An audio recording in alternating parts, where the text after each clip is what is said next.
is I'm going to start you right off with where you're going to start, and I'm going to kind of show you about where to find all of the fundraiser information on the website, and then I'm actually going to set up like a mock fundraiser for you, so that way you can see how to actually enter things in and how to set up an online shopping link and things like that too. So if you have any questions, just feel free to ask. I know you're still relatively new, so you might not know a lot of questions to ask, but that's okay. So the first thing we're going to do is you're going to go to your mytupperware.com site, and it looks just like this. You want to make sure you don't go to your customer website. So we do have the two different ones. So you want to make sure when you set one up, you go to this one, and then you just log in. And then when you get to your login page, which is this one right here, then the first thing I'm going to show you how to do is how to find all of your fundraiser information. So you're going to go up here on this taskbar, and it should look the same on a tablet versus a computer too. The only thing it might look different on is if you're on your phone, because it's a mobile version. So that's the only difference too. If you try to do it on your phone, it'll just have a little bit different setup. But you're going to go to your Salesforce website. So you're going to click that. And then it's going to bring you to a bunch of different subcategories. And then you're going to scroll down to where it says helping your community. And then you're going to click on the subcategory one. And it's going to bring up a whole bunch of information. Hey, Tanya. So it's going to bring up a whole bunch of information about fundraisers. So you can go in here into your brochure. You can get the PDF of a brochure. You can get the brochure items flyers. And you can do it all on one page. If you don't happen to order brochures and you want to print these out, you can print these out too. So you can do that as well. And then you also can go back, and with your support materials that we have, there's tons of support materials. So then you can see how that's got the subcategories right here. Then you just click explore, and then you can go down here, and now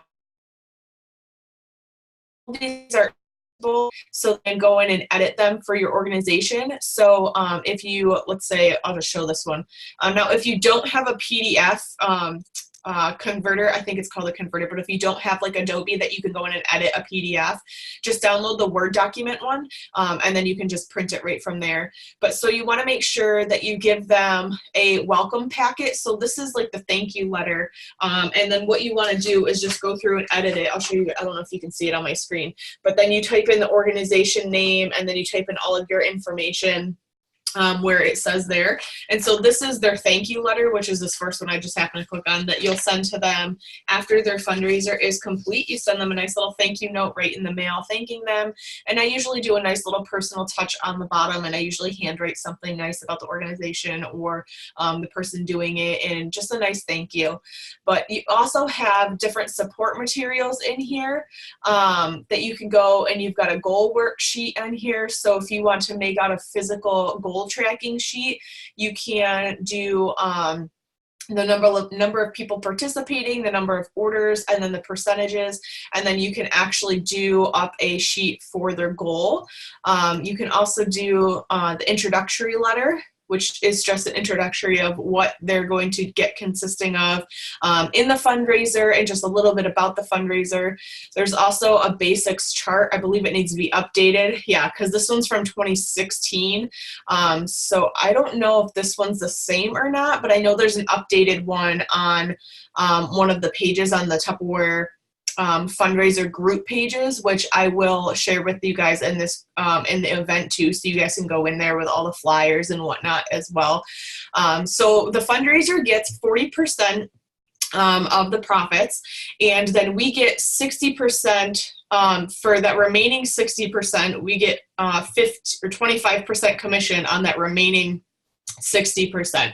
So we do take a little bit of a pay cut doing fundraisers, but with that said, I mean, you're really doing it to help other people too. So I think it's totally fair that that happens. I mean, we still make some money.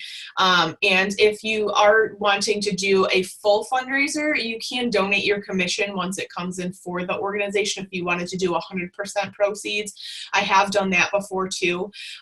You can, now we have a specific fundraiser shopping brochure that is totally different from the full line catalog. So that is usually what the fundraiser will consist of.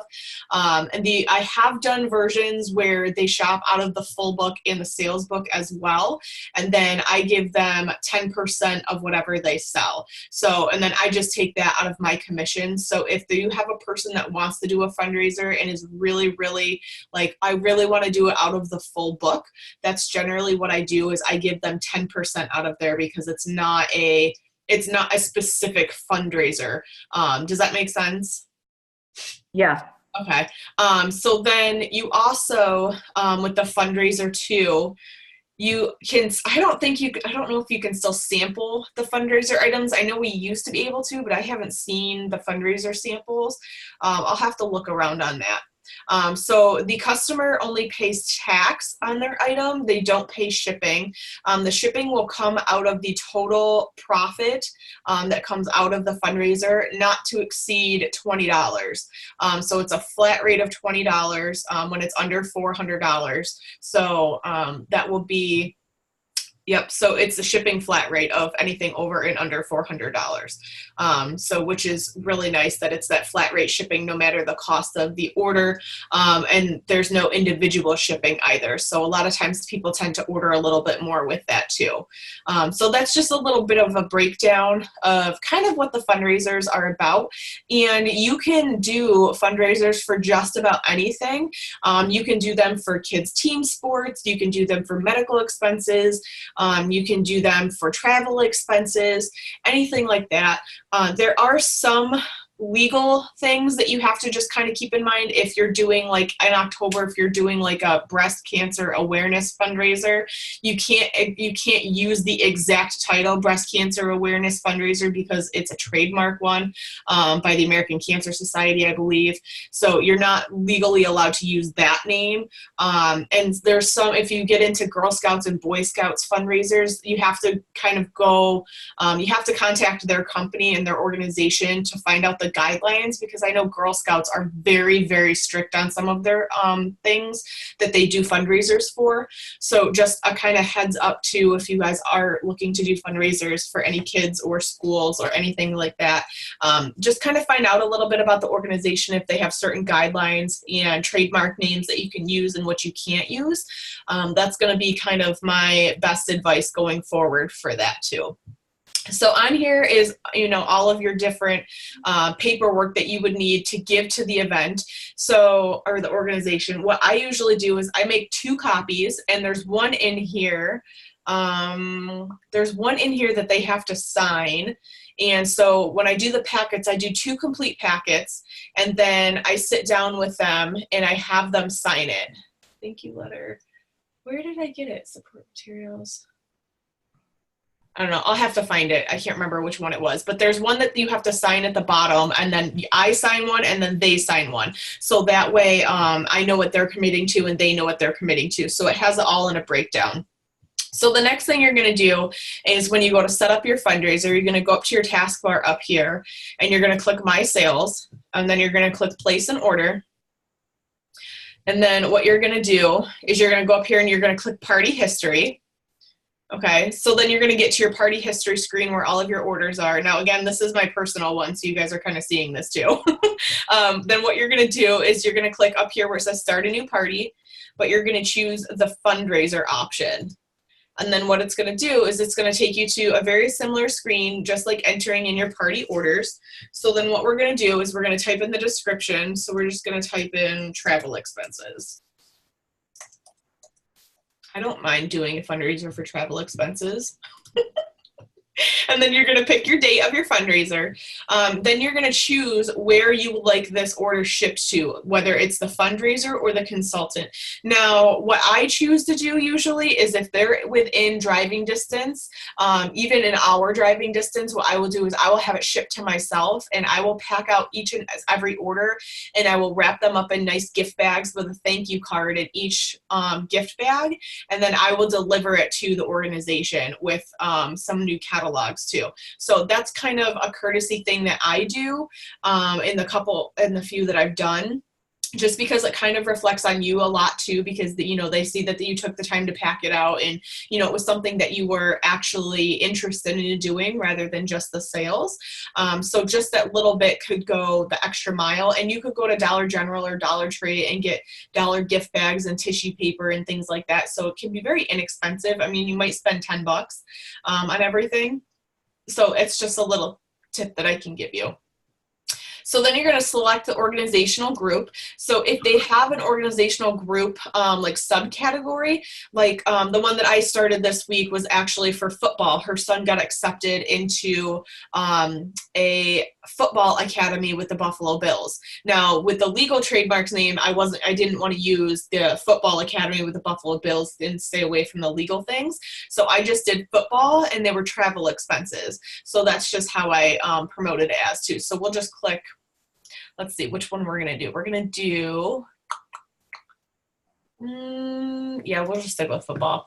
And then what we're going to do is you're going to put in your organization name. Now, keep in mind when you write your organization name, this is who is going to be cashing the check from either you or Tupperware. So there's two different ways that they get money from the fundraisers and the profit. So when you type in your organization name, whoever is doing the fundraiser, make sure that whatever you're putting in here, they are able to cash the check. So a lot of times what I will do is I will just write the person's name right here who's doing the actual fundraiser. That way they can just go and cash the check for the fundraiser, because a lot of times it's just a personal fundraiser anyways. So I just write that right there. So we're just going to put my name up here because this is going to be a mock one. And then what we're going to do is you're going to put your address in. So now I can just autofill mine because they have it. And then so you're going to do an email. And so if you would like your event to have an email shipment confirmation, you're just going to check that box. And then it's going to come here.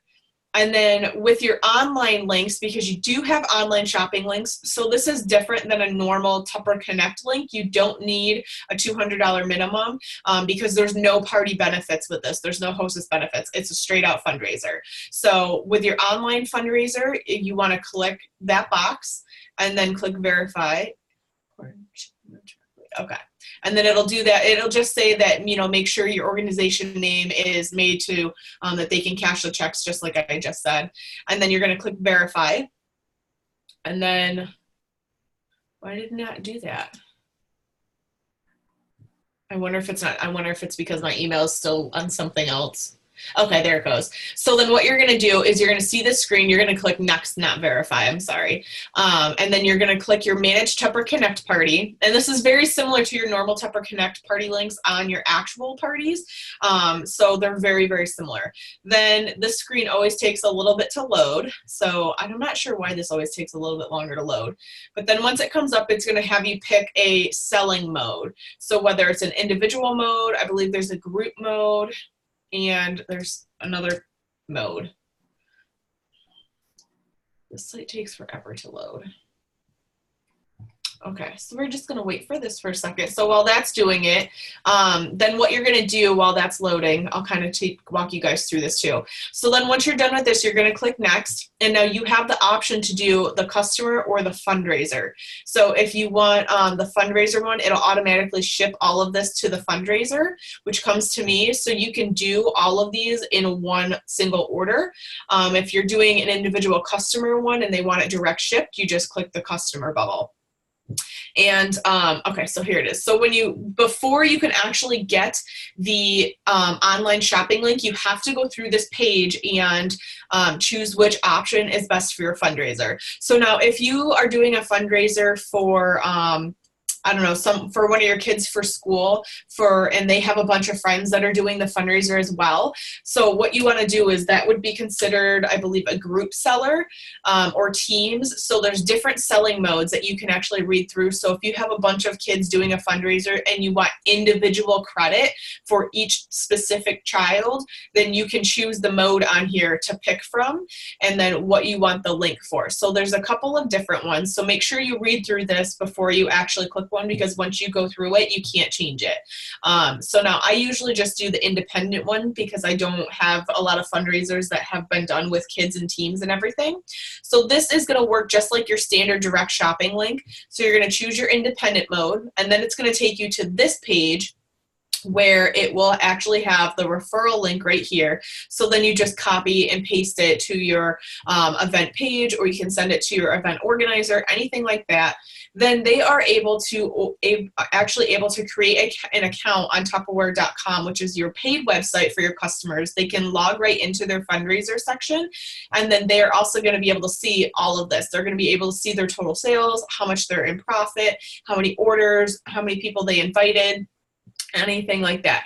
You can also do evites with these as well. I haven't quite figured out how to do that yet, just because I've only done probably 2 with online links, and I think I've only ever done 3 fundraisers total.